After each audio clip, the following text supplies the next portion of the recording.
Sorry about that.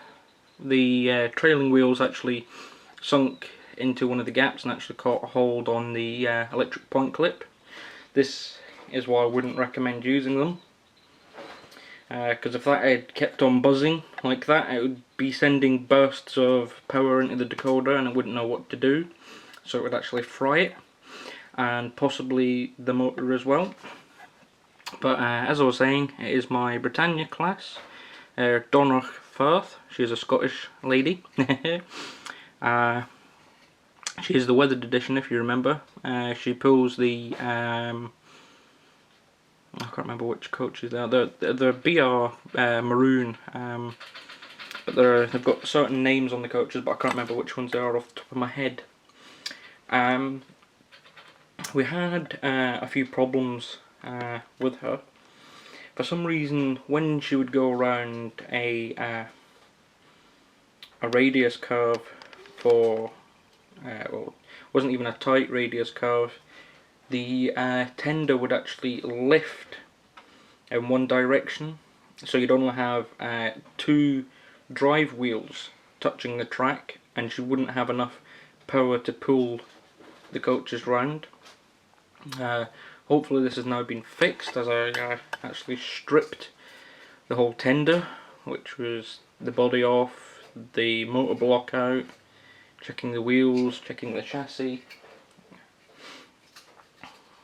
This is what I said to someone who said to me, why you're into model railway, because it's just playing with trains.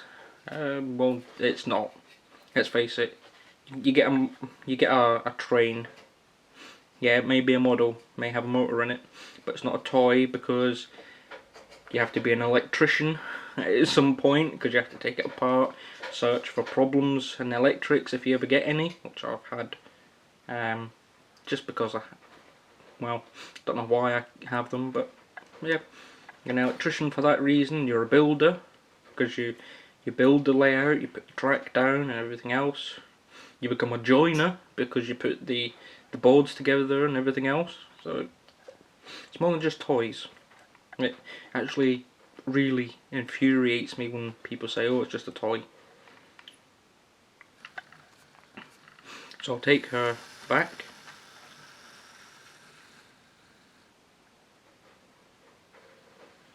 As you can see, she moves really slowly, and that is with a Gauge Master DCC chip. What you will notice with the Gauge Master chips, if you use them, is, for example,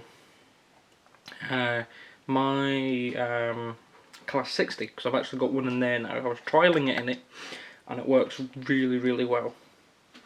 Now, the reason I use the 4-function standard decoders instead of the Sapphire decoders or any more expensive ones is because the trains that I do have, the majority of them either have no function apart from drive, so I don't need any other function availability. Some have lighting in them, but one function in the decoders I set default for lighting.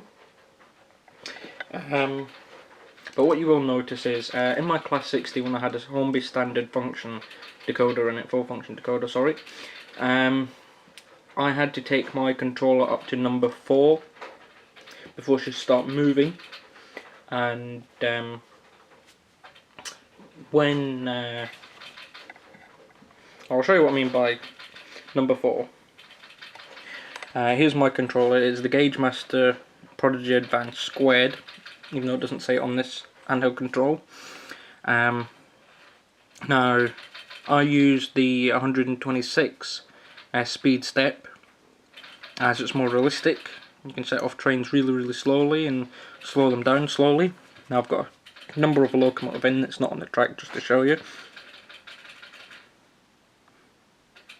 That's what I had to go to on my Class 60 with the Hornby decoder in it before it would move, and it would jitter.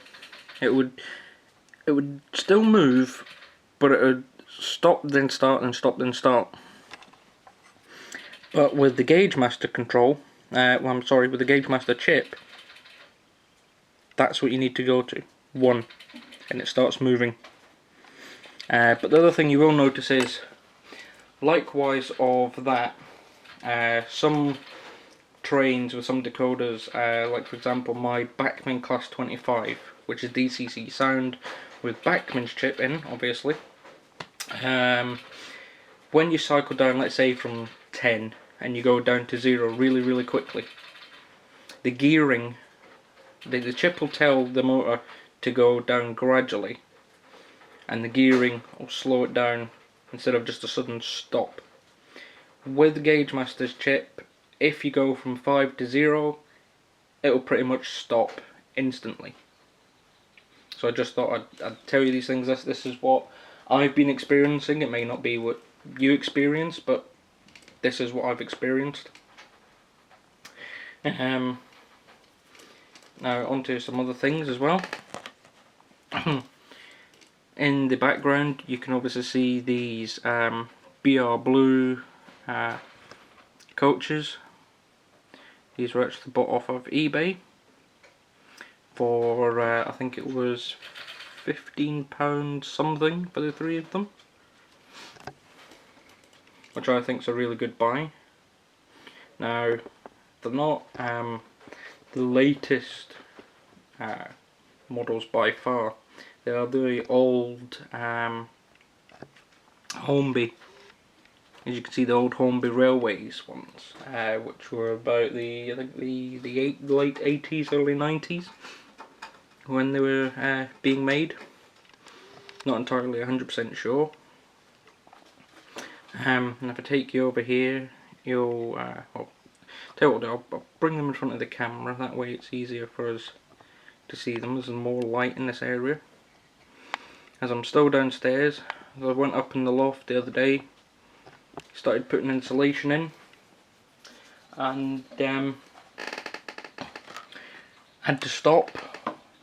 Some insulation got into my my lungs, made me very ill for the next few days. Still not feeling 100%, so having to leave the loft until I feel better. Right, that's number 1 in front.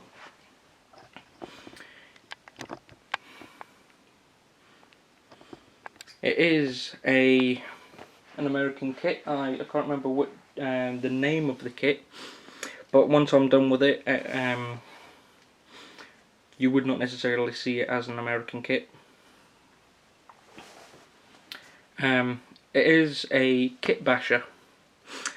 Now, for all you that are watching the video and wondering what's a kit basher, basically it's when a company releases one model and they basically want to sell you this model for the cheapest price that they can. They use the same mouldings and everything else, they just give you different instructions. Now, this is only on this side, sorry.